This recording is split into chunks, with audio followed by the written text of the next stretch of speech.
जैसे हर चीज ऊपर से नीचे को आती है ना, तो हम जो ये खैर बात स्पिरिचुअल है कि हम सब जिन भी कहीं संतों महापुरुषों के पास जाते हैं वो बोलते हैं कि हाँ ठीक है, मैंने आपको ये नाम दे दिया, इसकी बंदगी करो, करते जाओ, आपको भगवान मिलेगा। भाई जिसने भगवान देखा हुआ है, संत महात्मा ने प्रभु परमेश्वर परमात्मा ईश्वर अल्लाह गॉड को जिसने देखा है, पहले उसके बारे में बताए, तो फिर नाम शब्द देकर के उसको बोले भाई कमाई कर ले, तो बंदगी करेगा तो तेरे को कुछ मिलेगा, वरना तो ऐसे खाली रह जाएगा। तरीका तो ये है कि जब तक हमें अपने बाप का पता नहीं है तो हम किसकी उंगली पकड़ेंगे, किसका नाम लेंगे? ऐसे तो अंधेरे में तीर मारते रहेंगे ना। तो ये एक बात है, चलो ये एक स्पिरिचुअल बात है, काफी लंबी चौड़ी है। तो दास ये बता रहा था कि तहजीब भाव कल्चर जो है ऊपर से नीचे को आता है। हम लोग देखते आए हैं कि जब भी कोई किसी संत महात्मा के कोल जाए तो उसको तहजीब भाव कल्चर में फिट होने के लिए कहता है, तहजीब भाव कल्चर में फिट होने के लिए कहता है, तो कहता है कि भक्ति करना फिर रब के दर्शन होंगे, पर नहीं, क्योंकि सारी सृष्टि रब की रूपे चल रही है। रब ने अपने लिए कोई बखरा कानून नहीं बनाया है। इस रब की तहजीब कल्चर ऊपर थले, ऊपर से नीचे आने का यही है। हर चीज ऊपर से नीचे ही आ रही है। तो इसी करके संत महापुरुषों को भी चाहिए कि रब की तहजीब कल्चर मुताबिक जीव को पहले उसकी इस एक के दर्शन करवाए और इसकी इबादत करने के लिए कहे। कहो कबीर गूंगा गुड़ खाए, क्या स्वाद बताए। गूंगे को गुड़ अगर खा भी लेगा तो स्वाद क्या आएगा? भक्ति करता भी रहेगा, उसको रब मिल भी गया होगा, तो जब उसको पता ही नहीं कि मेरे को रब मिल गया है, मेरा काम असल काम पूरा हो गया है। अगर उसको पहले ही पता है कि ये रब है, अब इसकी करामातें चल रही है मेरे अंदर, अनहद नाद हो रहा है, ज्योति रूप में मुझे दिखाई दे रहा है, तो फिर तो बता सकता है ना किसी को। तो जितने भी संतों महापुरुषों ने रब को देखा है, उनको सबसे पहले रब के दर्शन कराने चाहिए। नहीं तो धर्म ग्रंथ तो करा ही रहे हैं, धर्म ग्रंथ तो इस एक के दर्शन करा ही रहे हैं, वो अलग बात है। धर्मों वाले धर्म की एक प्रक्रिया में चल रहे हैं, वो अपना काम कर रहे हैं, बस वो आप लोग समझ ही रहे होंगे कि दास किस तरफ इशारा कर रहा है। तो हमें इस एक के दर्शन करने हैं। जब हम लोग दर्शन कर लेंगे तो अपने आप ही इस स्वाद का पता चलेगा। जैसे गूंगे को पता तो चल जाता है, बता नहीं सकता है, फिर बताएगा, गूंगा नहीं रह जाएगा इंसान, फिर इसकी आंखें खुल जाएगी। फिर जैसे दास बता रहा है ऐसे बताना शुरू कर देगा, इस सेवा में जुट जाएगा, फिर माया का चक्कर ही नहीं रह जाएगा बीच में, माया का वो तजर्बा नहीं करेगा फिर कि माया मेरे पास आ जाए, मैं बहुत बड़ा ऐसा बना दूं, ये ताम धाम अंपायर खड़ा कर दूं लोगों के लिए, पूरी दुनिया में मेरा ही नाम हो। फिर वो नहीं काम करेगा, वो काम करेगा गुरु नानक जैसे गुरु नानक ने काम किया, बाद में आकर के घर में करतारपुर में खेती की, अपना काम कंप्लीट कर दिया। जिस काम के लिए आए थे काम वो कंप्लीट हो गया। ऐसा अगर आध्यात्मिकता ऐसी होगी तो फिर नजारे आएंगे भाई, निस्वार्थ आध्यात्मिकता होगी तो नजारे आएंगे। जो क्योंकि माया जो है ये तो दुनियादारों को तो डसती ही डसती है। जिनके दुनियादार के पास माया आ जाती है, फिर उल्टा बीड़ा उसकी बुद्धि भ्रष्ट कर देती है, काम क्रोध लोभ मोह अहंकार आसक्त तृष्णा में बहुत बुरी तरह से फंस जाता है। लेकिन एक बात और ध्यान देने वाली है कि ये संतों को भी स्पेयर नहीं करती, संतों को भी डसती है और बुरी तरह से डसती है।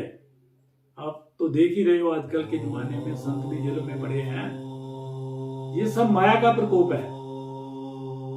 तो चलो ये बात आध्यात्मिक में हम ज्यादा जा रहे हैं, जाना है ज्यादा मटेरियलिस्ट, संसारी जीवन की बात कर रहा है दास, तो इस पे आ जाओ। तो फिर नंबर 2 बात कर रहा था तजर्बे की, तजर्बा एक्सपीरियंस।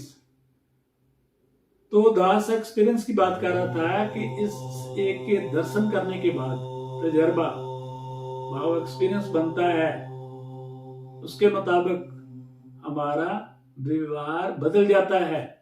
अगर किसी जीव को अच्छा अनुभव मिलता है तो उसे उस बारे हमारा नजरिया भी बदल जाता है और बुरा अनुभव मिलने पे जीव सावधान हो जाता है। अनुभव और आध्यात्मिक घटनाएं हमारी जिंदगी के संदर्भ बिंदु रेफरेंस पॉइंट बन जाते हैं और हमें जो उसके नतीजे मिलते हैं वो आने वाले समय के लिए मार्गदर्शन गाइडलाइन की भूमिका निभाते हैं। ऐसे ही नंबर 3 शिक्षा यानी एजुकेशन और संस्कार हैं। शिक्षा औपचारिक और अनौपचारिक भाव, फॉर्मल एंड इनफॉर्मल दो तरह की होती है। आजकल सूचनाओं के समुद्र में हम लोग गोते खा रहे हैं, लेकिन ज्ञान और समझदारी का अकाल पड़ा हुआ है। ज्ञान को योजनाबद्ध तरीके के साथ समझदारी में बदला जा सकता है और समझदारी हमें कामयाबी दिलाती है। सिमिलर गल संस्कारों की है। शिक्षा और संस्कार काफी महत्वपूर्ण होते हैं। इनका प्रभाव अनंत काल तक होता है। इनके असर की लहरें अनगिनत होती हैं। शिक्षा होनी चाहिए जो हमें केवल रोजी रोटी की शिक्षा अजयी होनी चाहिए कि हमें रोजी रोटी की कामना नहीं बल्कि जीने का तरीका सिखाए। शिक्षा ऐसी होनी चाहिए। संस्कार अजय होने चाहिए जो हमें केवल आध्यात्मिक बनने की प्रेरणा ना दें बल्कि प्रभु परमेश्वर परमपिता परमात्मा के साथ एक में होने के लिए सहायी हो। So who build positive attitude, सकारात्मक नजरिया कैसे बनता है, कैसे बनाएं? हमें सामने मौजूद किसी भी तत्व को महत्वपूर्ण उस तत्व के बारे में हमारा नजरिया बनाना है, क्योंकि हमारी सफलता जहां असफलता उसी से तय होती है। हमें सकारात्मक नजरिया कैसे बनाना है? सकारात्मक नजरिया पॉजिटिव एटीट्यूड बनाने के लिए उसके असूलों से हमें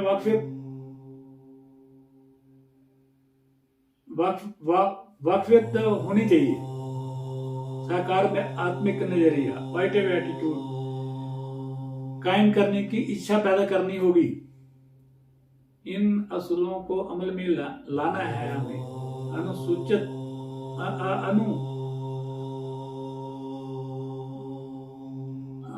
इंग्लिश का शब्द है डिसिप्लिन और निष्ठा भाव, डेडिकेटेड होना चाहिए। हमें जैसा भी माहौल, शिक्षा, संस्कार, तजर्बा मिला है, लेकिन बड़े होने के बाद हमारे नजरिए के लिए कौन जिम्मेवार है? कारण तो कितने भी हो गए बीच में, और उत्तर है हम खुद। उत्तर ये है कि ये सब कुछ जो कुछ भी हो गया, ये पीछे जो कारण बताए हैं कि किसी भी कारण से कुछ भी हमारा नजरिया तैयार हो गया, लेकिन हम लोग खुद हैं जिम्मेवार उसके। हमें अपने व्यवहार और काम की जिम्मेवारी खुद कबूलनी होगी। कुछ लोग अपनी जिम्मेवारी ना समझ के दूसरों के ऊपर गलत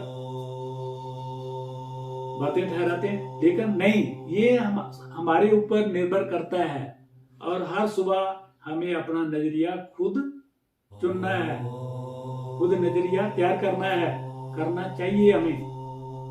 नकारात्मक लोग अक्सर अपनी असफलताओं के लिए अपने माँ बाप, शिक्षक, साथी, आर्थिक परिस्थितियां, सरकार और पूरी दुनिया के ऊपर ठहराते रहते हैं, जबकि हमें अपने बीते हुए दिनों से आजाद होना है, पिछली बातें छोड़नी है। दास तो अभी बेनती कर रहा है कि जो बीत गया है सो बीत गया है, अब अलर्ट हो जाओ, थोड़ा ध्यान दो। बस इतना ही काम है, मामूली बात है ये, कोई इतना बड़ा काम नहीं। दास को इतना नहीं कि कोई सिर पे कोई 1 क्विंटल की पंड चुक के चलना है, कुछ भी नहीं। हमें अपनी शख्सियत ऊपर जो धूल पड़ी है, जो मिट्टी पड़ी है, उसको झाड़ के दोबारा मुख्यधारा में शामिल होना है। ये मुख्यधारा जो है वो बताने जा रहा है दास। हमें अपने सपनों की मुकम्मल तस्वीर बना के, हमें अपने सपनों की मुकम्मल तस्वीर बना करके आगे बढ़ना है। सच्चाई, ईमानदारी और अच्छाई के बारे जब हम सोचेंगे तो हमारी सोच सकारात्मक बन जाएगी। इसी तरह हमें अपना नजरिया, भाव, एटीट्यूड बदलने के लिए कुछ बातों का ध्यान रखना होगा, कुछ गल्लां का ध्यान रखना पड़ेगा। सोच बदलो और अच्छाई ढूंढो। Change focus, look for the positive. हमें अच्छी चीजों की खोज करनी होगी। हमें जिंदगी के सकारात्मक पहलू पे ध्यान देना होगा। किसी इंसान या किसी हालात के बुरे पहलू को अनदेखा करके अच्छे पहलू की और गौर फरमानी होगी।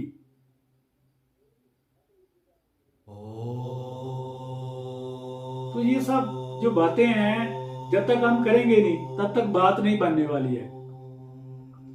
जैसे कि एक कार्नेगी इंसान हुआ है कि किसी ने कार्नेगी से पूछा कि आप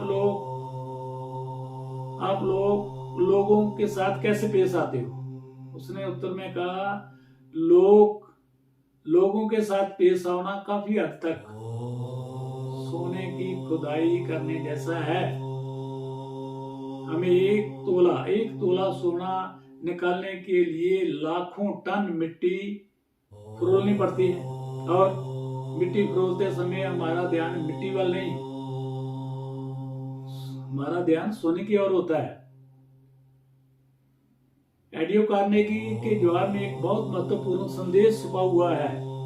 हो सकता है कि किसी अच्छे इंसान को किसी हालात में अच्छी चीज साफ तौर पे दिखाई ना दे रही हो।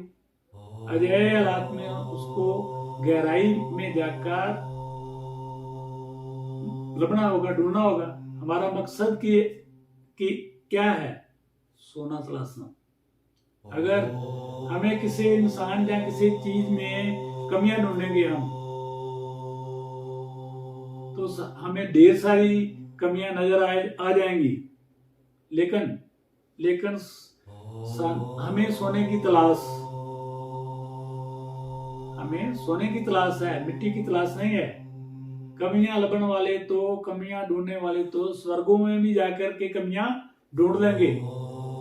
सो अधिकतर लोगों को वही मिलता है जिसकी उसने तलाश करनी होती है, कर रहा होता है, जिसको वो आकर्षित कर रहा होता है, जिसकी खोज अपने हृदय से कर रहा होता है, उसको वही मिलना होता है। इस बात पे आपको बहुत गौर फरमानी चाहिए। तो हमें दास का ज्यादा आध्यात्मिक की और खींच होती है, तो दास तो अक्सर यही कहता है कि हमें रब की ओर आकर्षित होना है। सो प्यारेओ, सानू रब नू तलाशना है, लभना है। हमारी ये तलाश होनी चाहिए, फिर वो जरूर पूरी होगी। रब मिलेगा पूर्ण संत की संगत करने के साथ, ज्ञानी पुरुष की संगत करने के साथ, क्योंकि वो सोने की खान रूपी परमात्मा प्रभु रब दी खान, जो खान होती है उसके विधि होते हैं। इसलिए आशावादी बनो, बी एन ऑप्टिमिस्ट,